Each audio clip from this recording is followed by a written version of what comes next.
On me dit que comme s'il y allait avoir une nouvelle loi qui allait passer, mais je l'avais déjà ressenti il y a quelques semaines. Euh, on va retenir ce que je vais dire. Je pense qu'il va y avoir des réformes sur la fonction publique. Bonsoir à tous, j'espère que vous allez tous bien et que vous avez passé un bon week-end. Allez, je reviens ce soir avec une nouvelle vidéo, mais avant de vous parler du sujet en question, je vous ai passé un extrait d'une vidéo que j'ai fait en septembre dernier concernant les fonctionnaires en règle générale. Et j'entendais une petite voix qui me disait qu'il y allait avoir des choses qui allaient changer pour les fonctionnaires. Et cette semaine est passée, donc, lors d'un 49.3, une décision concernant la prise en charge des arrêts maladie, donc qui passe de 100% à 90% pour les fonctionnaires. Et vous voyez, ma petite voix me dit que ça va continuer. Le statut fonctionnaire va être modifié, profondément changé. Donc on verra comment ça se passera pour ce statut, mais ce ne sera plus du tout la même chose d'ici quelques temps. Alors on verra bien. Pour l'instant, je vais me concentrer sur François Bayrou. Alors vous avez dû entendre toutes les histoires qui tournent autour de l'école Bétarame. Et j'aurais aimé savoir un petit peu ce que risque François Bayrou par rapport à son poste de Premier ministre. Est-ce qu'il va partir avant? Est-ce qu'il va démissionner? Quelles sont les affaires qui peuvent justement se passer là maintenant par rapport à son poste? J'avais fait un tirage lors de sa nomination et moi je ne vois pas de départ de François Bayrou avant fin 2025. Donc on verra bien comment ça va se passer. Et justement, je vais me concentrer sur ce qui se passe vraiment derrière cette histoire d'école Bétarame. Qu'est-ce qu'il risque? Est-ce qu'il va y avoir des problèmes avec la justice ou autre? Donc voilà, je me concentre sur l'affaire Bétarame et François Bayrou. Alors, qu'est-ce qui peut se passer pour lui?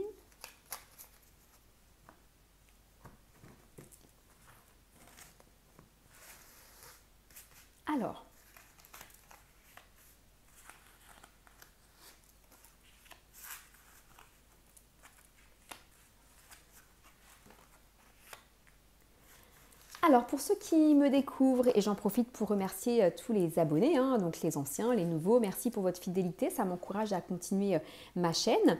Donc pour ceux qui me découvrent, je commence par les arcanes majeures pour avoir l'idée générale de la question, puis je viens recouvrir avec les arcanes mineures pour avoir plus de détails. Je sais qu'il y a des amateurs de tarot de Marseille qui me suivent, donc voilà, j'ai fait la petite explication en même temps. Alors, François Bayrou. Qu'est-ce qui va se passer pour lui maintenant? C'est parti. Alors, est-ce que vous voyez tous bien? Parfait.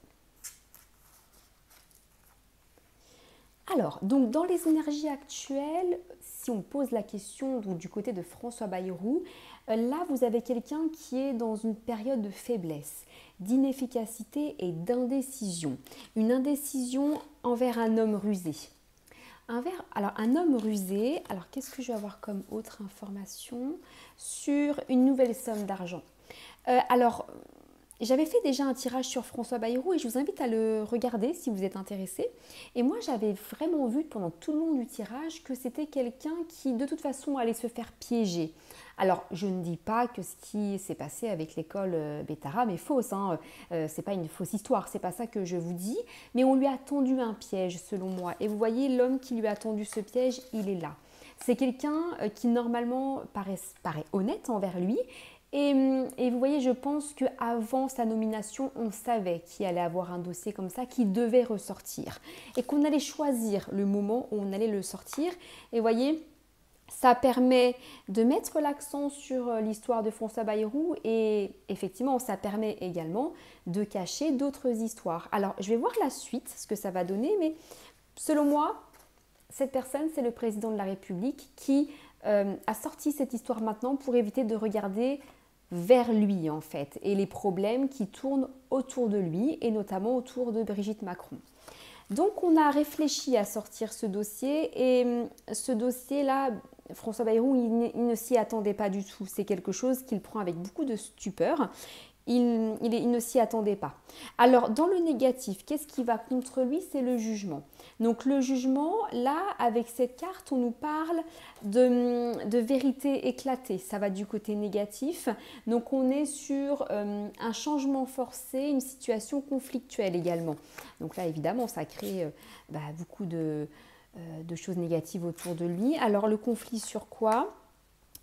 Alors, vous avez une forme d'injustice au travail, c'est-à-dire que c'est son entourage, en fait, au niveau de ses collègues, au niveau du gouvernement, qui n'est pas sain. C'est-à-dire que c'est quelque chose qu'on a sorti sur le tapis, qui n'était pas prévu, et je ne serais pas surprise que ce soit quelqu'un de son clan, en fait, qui l'ait dénoncé, pour certainement, encore une fois, cacher d'autres choses. Hein.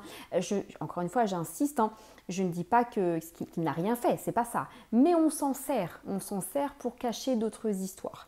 Puisque vous avez une forme d'injustice à prendre évidemment avec du recul, d'injustice, mais au niveau timing en fait, et sur le conjoint. Je pense que cette histoire a de l'impact sur sa vie personnelle. J'avais déjà vu cet impact personnel dans la vie de François Bayrou, et il y a de l'impact aussi bien sur le psychique de François Bayrou parce qu'il ne s'attendait pas à ce que cette histoire explose, et surtout, et ça je pense qu'il est informé de ça, il est au courant, c'est quelqu'un qu'il connaît qui a lancé cette histoire, et ça a de l'impact sur toute sa vie, aussi bien au niveau professionnel qu'au niveau personnel.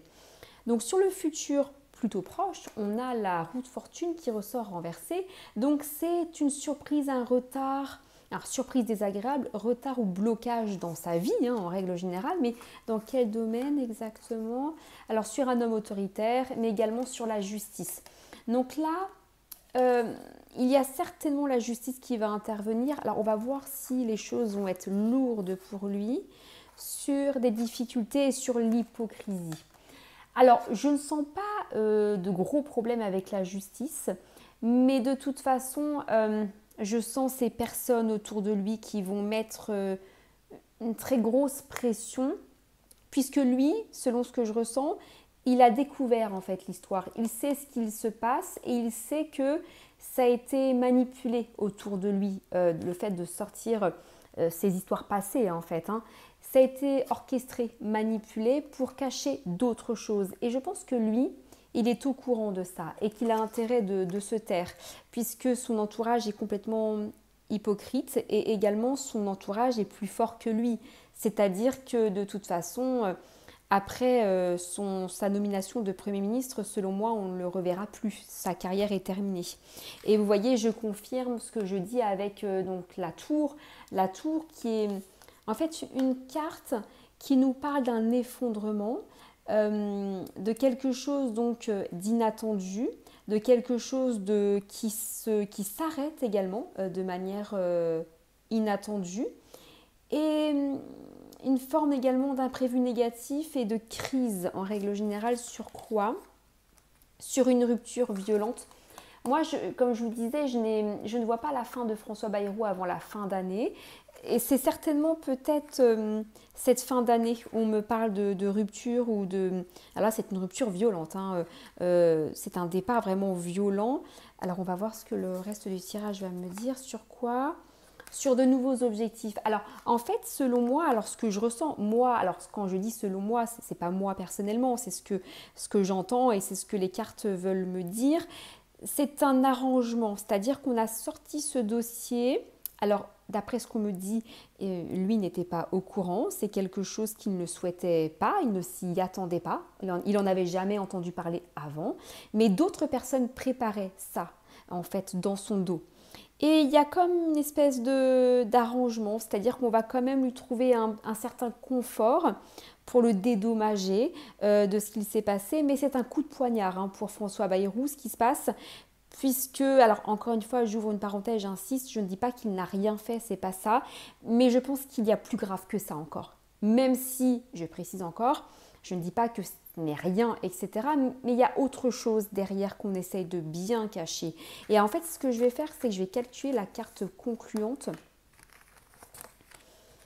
pour voir un petit peu ce que les cartes vont me dire à ce sujet. C'est intriguant, 10, 20, 30, 40, 45...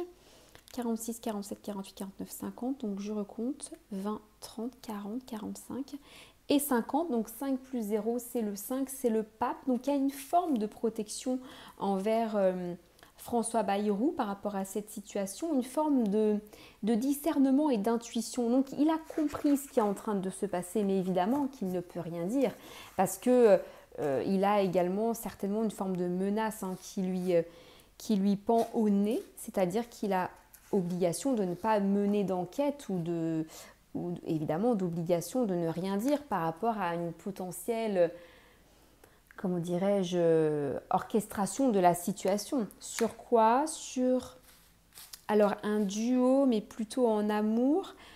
Alors une protection, c'est sa famille, c'était déjà ressorti lors du dernier tirage. Je pense que c'est vers sa famille qu'il va se tourner pour avoir ce réconfort, puisque là je sens vraiment un état psychologique et même physique très très mauvais en fait chez François Bayrou. Sur quoi d'autre? Sur une instabilité, rivalité, voilà des choses qui sont vraiment pas bonnes et c'est sûr que pour lui, selon moi, il est très menacé. Très menacé, je vais en mettre une autre sur... Oui. Il est très menacé et il n'est pas impossible également qu'on menace sa famille directement. Il a intérêt à se mettre de côté, à laisser l'histoire passer, puisque encore une fois, c'est tout un groupement de personnes qui s'est arrangé pour sortir ce dossier maintenant dans le but de cacher quelque chose d'autre derrière qu'on ne veut absolument pas que les Français voient, ou en tout cas ceux qui se renseignent savent, hein. Mais c'est sûr que pour moi ça cache surtout, ça permet de cacher Emmanuel Macron, c'est-à-dire qu'en attendant on l'oublie. Pour certains, on l'oublie, je sais que tout le monde ne l'oublie pas, mais Emmanuel Macron et Brigitte Macron, pour la majorité, se font oublier et ça les arrange bien. Donc il faut faire en sorte que les Français regardent vers une autre direction. Voilà, en tout cas, je vous remercie pour votre fidélité. N'hésitez pas à commenter, à liker et à partager et je vous dis à bientôt.